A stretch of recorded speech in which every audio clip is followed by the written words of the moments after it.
देखिए, आज वैसे तो बहुत कुछ हो रहा है भारत में। एआई समिट को प्रधानमंत्री मोदी ने अभी संबोधित भी किया है। इसके अलावा राहुल गांधी के ऊपर बहुत जबरदस्त हमला बीजेपी की तरफ से बोला गया। अब तो उनको नेशनल सिक्योरिटी के लिए खतरा बता दिया है भारतीय जनता पार्टी ने।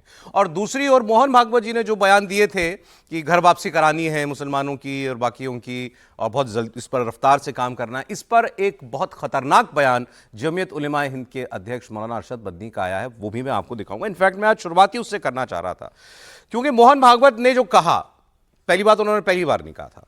दूसरा, उनकी भाषा जो थी किसी भी तरीके से आक्रामक नहीं थी। लेकिन जो मदनी साहब का रिएक्शन आया, और सिर्फ मदनी साहब का नहीं और बहुतों का रिएक्शन आया कि तो मारने, काटने, सड़कों पर खून बहाने, इस किस्म की बातों पर पहुंच गए वो। दरअसल अरशद मदनी मोहन भागवत के बयान पर भड़के हुए थे, जिसमें उन्होंने ये कहा था कि मुसलमानों की घर वापसी करानी है। और अब मदनी ने मोहन भागवत के बयान को कम्युनल बताया, नफरत फैलाने वाला बताया, कहा कि यह सोच समझकर बयान दिया जा रहा है और सरकार इसमें मिली हुई है। और उन्होंने कहा कि क्या कहते हैं ये कहते हैं कि 20 करोड़ मुसलमानों को हिंदू बनाना है। 20 करोड़ मुसलमानों को हिंदू बनाना है, 6 करोड़ ईसाइयों को हिंदू बनाना है। फिर उन्होंने कहा कि यह तो वक्त बताएगा कौन क्या था, क्या रहा और क्या बन गया। लेकिन उन्होंने ये कहा कि इस सोच पर अगर आगे बढ़ोगे तो फिर यह भी सोच लो हिंदुस्तान का क्या बनेगा। फिर यह भी देख लो कि हिंदुस्तान की गलियों में खून बहेगा, और वो खून सबका होगा, अक्सरियत का भी होगा, अकलियत का भी होगा, मतलब मेजॉरिटी का भी होगा और माइनॉरिटी का भी होगा।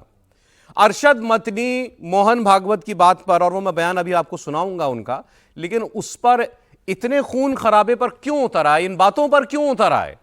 और पीछे बैनर लगा हुआ था, मजहब नहीं सिखाता, क्या मजहब नहीं सिखाता आपस में बैर रखना है, पीछे बैनर लगा हुआ है और नारे लग रहे हैं कौमी एकता जिंदाबाद उस मजमे में, और बात मदनी साहब कर रहे हैं खून खराबे की। तो आप पहले जरा एक बार मदनी साहब को सुनिए, फिर मैं आपको मोहन भागवत की बात सुनाता हूं, और वो एग्जैक्ट कोट जो उनका, जिस पर इन्होंने इतना खतरनाक रिएक्शन दिया, वो क्या था ये भी आपको बताऊंगा। एआईएमआईएम की तरफ से भी रिएक्शन आया। उन्होंने तो मोहन भागवत की तुलना अजमल कसाब से कर दी, वो पाकिस्तानी आतंकवादी जिसने मुंबई में 150 लोग मार दिए थे, उससे तुलना कर दी गई मोहन भागवत की। लेकिन पहले अरशद मदनी को सुनिए आप। जो 70 साल में कहने वाले लोग पैदा नहीं हुए थे, आज खड़े होकर के कह रहे हैं कि हम 20 करोड़ मुसलमान और 6 करोड़ क्रिश्चियनों को अपने घर वापस लाएंगे। यानी 20 करोड़ मुसलमानों को हिंदू बनाएंगे, 6 करोड़ क्रिश्चियनों को हिंदू बनाएंगे। ऐसा मालूम होता है कि सिर्फ उन्होंने अपनी मां का दूध पिया है, किसी और ने नहीं पिया। जमीयत उलमा हिंद, मुल्क तो बर्बाद हो जाएगा। ये तो फैसला कल करेगा, आने वाला दिन बताएगा कि कौन क्या रहा और क्या बना। लेकिन आने वाले दिन आने तक गली कूचों में जो खून बहेगा वो किसका बहेगा? अक्सरियत का भी बहेगा, अकलियत का भी बहेगा। इसको बर्दाश्त नहीं करती।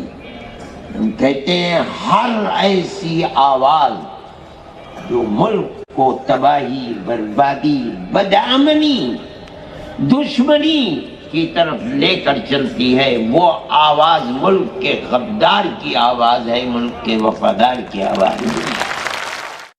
मतलब मदनी साहब ने कहा हम तो वफादार हैं मुल्क के, और मोहन भागवत आरएसएस ये गद्दार हैं क्योंकि ये देश तोड़ने की बात करते हैं। और आगे उन्होंने कहा कि ऐसे बयान दिए जा रहे हैं और सरकार खामोश है। भारत में कत्लेआम मचा हुआ है, सरकार खामोश है, इसका मतलब सरकार ये चाहती है। ये बात भी उन्होंने आगे कही। लेकिन मोहन भागवत जी का बयान आप सुन लीजिए। एक हिस्सा है, क्योंकि भाषण बहुत लंबा था, ये बयान मैंने आपको कल भी सुनाया था, इसको आप सुन लीजिए। जिस्ट है इसके अंदर, जिस पर रिएक्शन ये आया है अरशद मदनी का। सुनते हैं। मुसलमान है, हम ईसाई है, लेकिन हम यूरोपियन नहीं है, हम अरब तुर्क नहीं है, हम भारत के हैं, हमारे पूर्वज भारतीय है। ये जब उनके नेतृत्व की भाषा होगी, ये जब वहां सिखाया जाएगा, तब ये बात सब ठीक हो जाएगी। हिंदू समाज मन में आतुरता से इसकी राह देख रहा है।